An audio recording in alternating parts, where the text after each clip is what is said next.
Only been a few hours, but it feel like days. Only been days, but it feel like months. Been gone for a year, only roll like once. It's Kia, and I'm back with another video. So today's video is going to be about 5 things that I wish I knew before starting nursing school. So like, comment, and subscribe first. Turn the bell notifications on so you can get notified every time I drop a video. And without further ado, let's get into the video. Okay, so the first thing I wish I knew before starting nursing school was like the friends that I would make. Like, I've met so many like genuine people who just fun to be around. They're nice, not with drama and all that. So I love my cohort. I mean, go in with the open mind, go in wanting to, I wouldn't necessarily say make friends, but be open to friendships or to just be cool with people in your cohort, just in general. I promise you, it'll make your life so much better. So many people are willing to help, but you also have to be cautious of the company that you keep, because everybody in your cohort does not want to see you succeed. And one wrong thing that you do, they could either tell a lie to get you kicked out of the program, just any little thing, because everybody is not genuine. So the second thing I wish I knew before starting nursing school was the grading scale. So at my school, the grading scale is so different from what I had pre-regs and at my high school.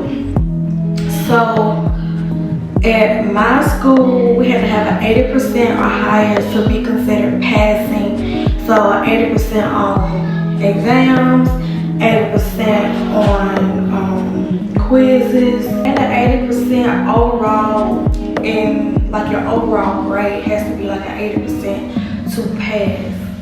Anything below 80% is a C.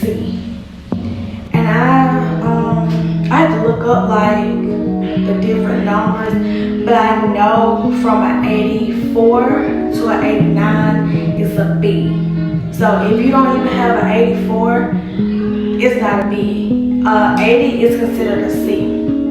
I know in some nursing schools you can have like a 75 and still be passing, but not in high school. Yeah, that's with the grading scale. The third thing I wish I knew was the questions that they would give on the exams, and how the questions, like how to answer the question. So in nursing school, you have these questions where they're set up like a scenario. So it'll be like, the nurse is caring for a client who just had a total hip replacement or something like that. What is the nurse first action? So it'd be questions like that, or the ones that a lot of nursing students, including me at first in my first semester, even in my second semester now, they kind of trips nursing students up, is to select out and apply. Because sometimes it could be like A, B, C, and D, which is the answer, or it could be 2 answers or 3 answers, what have you.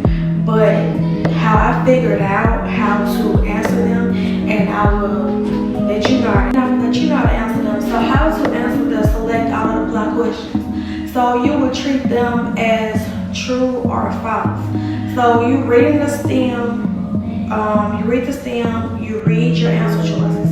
So as you're reading your answer choices, you're gonna say, apply oxygen, does, true or false, or true or false, true or false, true or false. And all the ones that you say true on, those are the ones that you pick. Now sometimes can second guess yourself and be like, it can't be all of them. There's no way it could be all of them. But 9 times out of 10, if you answer true to all of them, and your first guess is to do all of them, do all of them. Because I had a question on my previous test. It was a select all and apply, and it was a select all and apply, and I answered true to all of the answers, and ended up just picking 4 because your mind would tell you, oh no, it can't be all of them. There's no way that is all of them, but in reality, it do be all of them. Sometimes, not all the time. Sometimes it's just 1. Like I said, sometimes it's 2, sometimes it's all, sometimes it's 4, sometimes it's 3. But you gotta know how to apply the information to the questions. Like the content, you gotta know how to apply the content to the test questions. Because if you don't, you're in the world of trouble. Okay, the 4th thing that I wish I knew before starting nursing school, which is study time and how much you will have to study and how you will have to study. So the study time for me, starting off, I used to do, I really used to study all day because I was fresh, I was trying to find my groove. I didn't know how long it was going to take me to learn the content. But studying all day, every day, is going to literally drain you. Don't do that. Do whatever you do not do that. So once I figured out that it was causing me burnout, I started studying 4 hours a day, 2 hours in the morning, 2 hours at night. Or I would just break it down throughout the day. But make sure you get a break in between, like watch TV or go outside and do something because you're gonna need to reset your mind so when you come back you'll be refreshed and ready to study. So in nursing school, okay, like in your prereqs, you could just do memorization. Oh, I'm gonna remember this for my next exam. I'm just gonna study to remember. You cannot study to remember in nursing school. You will fail. You will fail out. You're gonna have to study to understand the content. And I have ways that I can tell you, but there'll have to be a different video. This is not that video. But I can tell you how I study and tell you the different ways that I study and stuff like that. But yeah, you have to study to understand and not study to remember. That will not work in nursing school. It works for prereqs, but it won't work in nursing school. The 5th thing I wish I knew about nursing school was how easy it is to fail out of nursing school. You wouldn't think it would be so easy, but it is. If you don't stay organized and you lose track of dates, and when stuff is due, zeros. When you have to do like your skills checkoffs, those at my school are considered critical components. So if you don't pass, they give you 3 tries. The first try, you do it on your own. The second try, you do it on your own. And the third try, or the second time, they put you on contract. So basically the contract is like, you sign it, and basically you're telling them that if you don't pass the 3rd time, then they got permission to kick you out of the program with no questions asked. So yeah, you got the don't stay organized, you got skills checkoffs, what else is it? And you got clinical stuff. So if you show up for clinical, you get wrote up for clinical, is not what's the word? Competent enough to patients during clinical and they think that you are a danger to the patients, they can kick you out. They drug test you, which I didn't know previous to getting accepted into the program. I did not know that.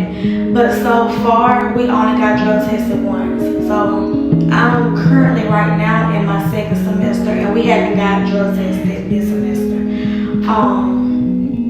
So yeah, it is so easy to. Oh, let's not forget dosage care. So just like with skills, it's a critical component. So if you don't pass the dosage critical with a grade of 80% or higher, you get to take it again, put you on contract. If you don't pass, and you have to take it a third time. If you don't pass, the contract, like I said previous, you're giving them permission to kick you out the program, because it tells them that you cannot safely administer medications to the patient. You're not competent enough. You're not competent enough in their eyes. So it's like you either know what you're doing or you don't know what you're doing in nursing school. And by your second semester, they expect you to use first semester information, second semester information, and combine it together and be able to recognize manifestations, know how to do dosage care, with a dosage care that they're teaching you for that semester. And on the dosage care test for this semester for me, they include, which is IV drips. They included IV drips, and they included the weight-based, and the basic dosage care from first semester. So yeah, but this all for this video. I hope you enjoyed this video. I hope you learned something from this video. If you want to see part 2 of this video, because I have a lot more to say about nursing school, and also I will be doing a video on just giving y'all advice, and I'm thinking about doing another video on study tips. So if you want that, please like, comment,